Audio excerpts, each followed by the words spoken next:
All right, good morning. It is, I think it's 32 this morning. It's been pretty chilly. It's been pretty chilly this week. Um, there's that whole Texas freeze. There's that whole Texas freeze earlier this week. Just that whole cold front coming through. Um, I think it got down to 19 at one particular point, or 20. It got cold. It got cold. Um, Not the coldest I've ever been in personally. Living in Wisconsin and Baltimore for a few years each. Ugh. For a few years each gets you acclimated to cold weather. So when it gets cold here, it's like, okay, put on an extra layer here and wear a nice jacket, wear a beanie. If you got it, put on some thermal gear. You're good. It snowed as well though, which was a little wild. Um, I didn't think anything of it, quite frankly. Um, I just came out to Vanessa and cleaned her off, cleaned off all the snow from the hood, from the windshield, from the roof. It um it wasn't super fast. It took about 15 minutes to do. I had to get on top of Vanessa with my broom, sweep all the snow off the top. The solar panel up top as well was covered in snow, so getting the snow off of that let it work as well, which I hadn't even thought about when I started sweeping off all the snow. It just if you've ever lived somewhere that gets snow, um, it's a good thing to it like you're supposed to do clean off the snow from the top of your car because it can solidify, and if you're on the highway, it can flip off and hit a car behind you. So it's actually a real road hazard to leave all that snow on your car.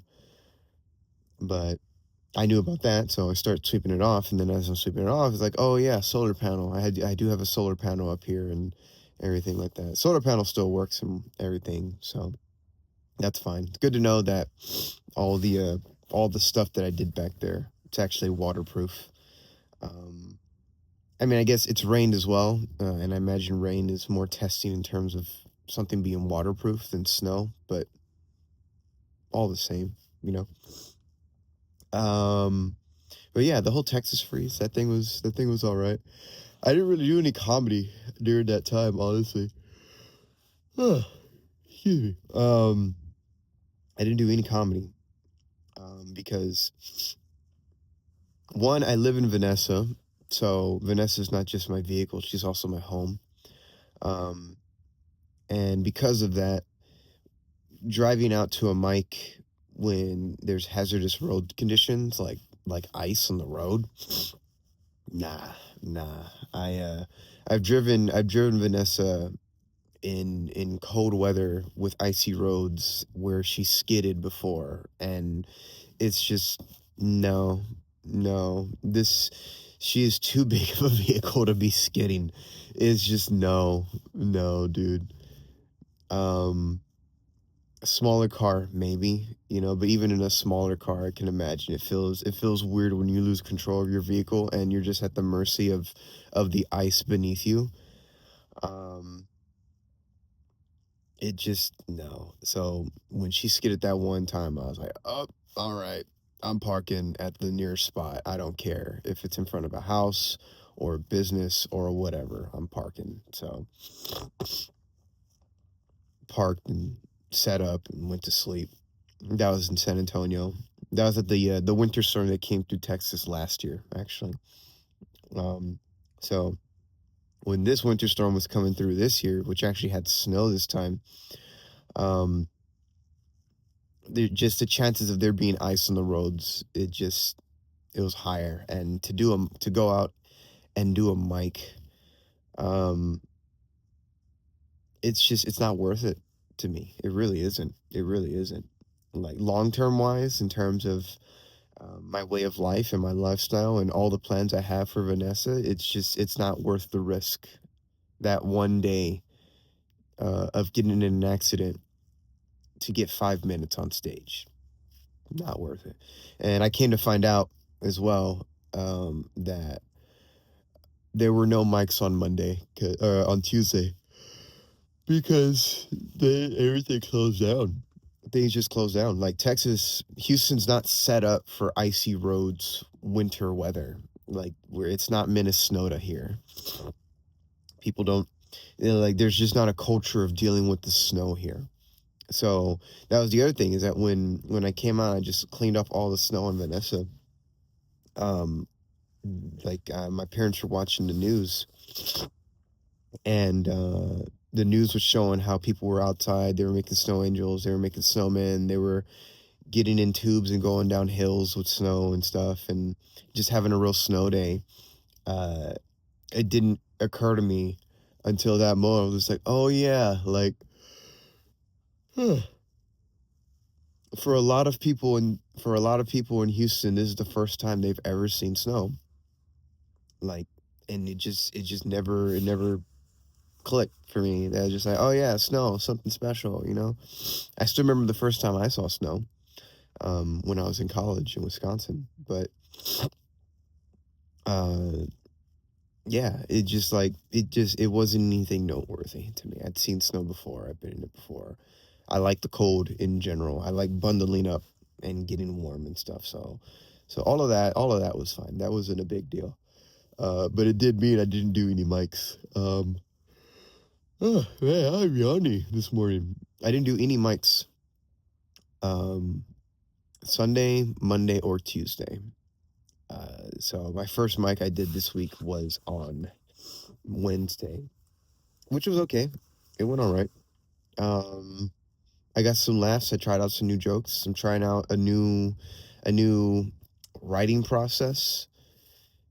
Before, I would sit in a coffee shop and try to write out jokes, and now I'm kind of going on stage with, like, literally just three sentences, not even sentences, three phrases, and I'll talk about each phrase for a minute. Um, and when I talk about them, I'm finding for me, um, with these particular topics, that what makes the audience laugh for me is when I tap into genuine feelings in relation to whatever it is that I'm talking about. And so, uh, I talk about how some places are cashless. I talk about how I feel when I'm behind a really slow driver on the highway. I talk about how, um, what was the other thing? What was the other thing? Come on, think, Don, think. I talk about how irritating it is when there's cars that drive by with really loud mufflers and they rev their engine when they drive by and everything like that, and my thoughts on that. And I get laughs. I get laughs. And so when I say certain things, it's like, all right, cool. There's something about me and this topic and the way I feel about this topic and these things that I say that gets laughs from the audience. So instead of instead of writing all of that down, what I'm trying out now is just writing. I'm kind of, I hate to say this, but I'm kind of writing on stage. Um, and so it's like I have my one phrase, and that encapsulates my idea as to, like, what it is that I feel, and I have, like, certain few little things that I can say along the way that get laughs. And then when I come up with something new, or if I come up with something new beforehand, even, um, I just write another little phrase underneath that, and then that's the other thing that I need to say when I'm talking about that topic. And it it's helped a lot, honestly, just in terms of me feeling natural on stage. It's helped tremendously, because when I go up there with stuff that I wrote, I go up there trying to say things that I wrote rather than say things that I feel. And I'm finding for me, again, as I said, when I'm speaking from a place of genuine feeling, the audience picks up on that. And I'm more at ease too. So I don't have to think as much about the joke. It's less about what the joke is and more about what my feelings are. So that's what I'm trying out right now. I'm trying that out right now, which is nice because, for one, it means I don't have to spend as much time writing per se. Um, I don't need to. I don't need to like sit down and write for hours, which I want to do and I'm willing to do and I have done, but it really hasn't yielded me any real tangible results. When I go back and I watch my sets and I see the sets that I had the most fun and the audience had the most fun and where they were laughing a lot, they're honestly sets where I kind of barely even touch my jokes. And I've said this before. If you've watched other weekly updates, I've said this before too, which is that just when I'm quite frankly, when I'm improvising and I'm in the moment and I'm talking to the audience and I'm pointing out things with the audience, you could say it's crowd work. You could say it's crowd work. Um, I'm funny. I really am. I'm funny. I've also had sets though where I worked out an act and I did that act and I said the jokes and I knew what I was gonna say and I got laughs with that too. So where the line is for me and and figuring out the balance between the jokes that I write beforehand and then the jokes that I come up with on stage, I'm sure it's a combination of the two. Where that line is for me as a comedian, creatively speaking, I don't know. I don't know. I'm still only about to hit. I'm still only about to start my fourth year of comedy. Right. I started February 15th of 2021. Right. Last year was 2024, 2023, 2022, 2022, 2022. February 15th of 2022 was my first day on stage, and we're here January 25th. So it's a short 3 weeks away for me officially being on year four, working on year four, completing year three. And it's it's been fun. It's been fun for sure.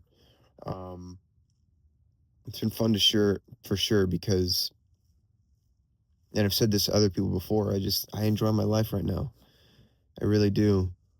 Um, it's not for everyone. Not everybody can do it. It's taken a lot of work, you know, getting Vanessa, cleaning Vanessa, building everything in here, doing the comedy, doing the mics, going through the bombings, writing the jokes, reviewing the sets, trying this material, trying that material, trying this material again, going back to these jokes and trying that out. Um, moving to Houston, starting over, quote unquote, starting over with comedy here in Houston, getting acclimated to the comedy scene here, meeting everybody here. Ugh. And then I want to start a mic this year and my podcast and get a promotion at work and keep doing everything else that I'm doing. It's a lot of work. I had to get up this morning to do this video too, right? Like the weekly update. I started this. I think in, I want to say October, late October, early November, something like that. So, and I've managed to keep this up too. I've hit every Saturday, every Saturday. That's my goal. Every Saturday morning, um, to just put my phone up, set my phone up, hit record, get my thoughts on that week. What did I do? How was it? Blah blah blah. And I've managed to keep this going too. And just that's it. Like that's it. I talked to a buddy of mine at work one time, and I was telling him that I have moments. I have moments where I feel doubt about about all of this, obviously, because I don't know if it's going to work out. I really don't. I want it to. And so it's like when I think about what it is that I'm doing and how it is that I feel about what it is that I'm doing, I say to him, which I just said before, and I've said before on other updates as well, and that's I love my life. I really do. I love my life. I love this life. It's a great life. I'm doing everything that I want. Like everything that I'm doing every day is something that I want to do. Like I like my job. I like comedy. I like going out and joking with comedians. I like recording these updates because it keeps me accountable because quite frankly, I want to have something to talk about every single update. Um and it's great. It's great. And so it's like when I think about it, when I really think about it, the doubts that I have on all of this working out, it's like the doubts they don't come from whether or not I think I'm able. They don't come from whether or not I believe I possess the ability. They don't come from whether or not I have the resources or the means to do the things that I'm trying to do.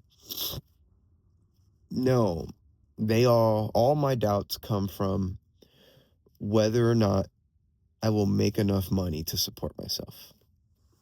That's where they all come from. Like all of my doubts just comes from that because I'm making zero money on all of this. Right? That's why I have a job. But even my job I enjoy. So that's a wash. But yeah, I'm not making any money from comedy. I'm not making any money from doing these updates. I'm not making any money. Um, I'm not going to make any money from doing the open mic, at least initially. I'm not going to make any money from doing my podcast initially. I have plans to make money from those things for sure. I've thought about it of just like, oh, I can make money like this. I can make money like that, like this. Um, but whether or not I actually do, that's another matter. And so my doubts is just, can I actually make this sustainable? And when I realized that, talking to my buddy, it's like, oh, that's it. That's the only thing. That's all that's holding me back is just not making money doing this. So if somehow, some way, I was doing the exact same thing I'm doing right now, but just being modest, even if I'm making only, if I just made, man, if I made with this lifestyle right now, with this lifestyle, if I made just, if I just made $500, honestly, if I just made $500 a month on top of my actual job, right? Just $500 doing the mic, doing the open mic, the podcast, and comedy, dude, that's a lot. With this lifestyle, that's a lot. Like $500 is a lot, you know. I wouldn't want to stop there, but that'd be quite the feat. That'd be like holy shit. Like I'm really doing it. Like I'm really actually doing it. $500 a month. That'd be insane. That'd be insane. Yeah, again, because the cost of living in a van, it's like that. It's tiny. Um, so and then that's it. You scale that out more. If I make more than that, I mean, ideally I move into a house at some point, but all the same, if I'm making more money where I don't even need to work my day job, like I'm fully self-sufficient on all of this, then there you go. That's it. That's success. That's freedom. Like I'm finding more and more real freedom like real true freedom, like you want to be free, you like the idea of freedom, dude, become an entrepreneur and make your own money. That's real freedom. Making your own money. That's freedom. I've come to realize it's not living in the woods. Although you could make the same argument that living in the woods is a form of financial freedom. Again, because you're self-sufficient, you don't need to rely on the financial system of our present civilization to sustain yourself, right? And I'm not saying financial systems are bad or evil or anything like that. I think having a monetary system is a very good thing. It's very handy. Um, it streamlines a lot of things for civilization, for humanity. We're much better off. We can function at a greater mass of people collectively because of a financial system. In my thought process, or at least in part, at least largely due to the fact that we have a financial system at play. It may not be the sole factor. I'm sure, not even sure. Like there's undoubtedly other factors with things of that nature, as to what goes into a civilization flourishing for humanity. But no doubt, the financial system and the financial health of that civilization is definitely a large factor. Maybe not the factor, but a large factor for sure. But so, all that to say, if I made money doing what I'm doing right now, I'm golden. I'm golden. I'm already at 22 minutes. I had some more stuff that I wanted to talk about, but I mean, I kind of talked about it as well. Yeah. That's a good spot to stop, though. That's a good spot to stop. Yeah.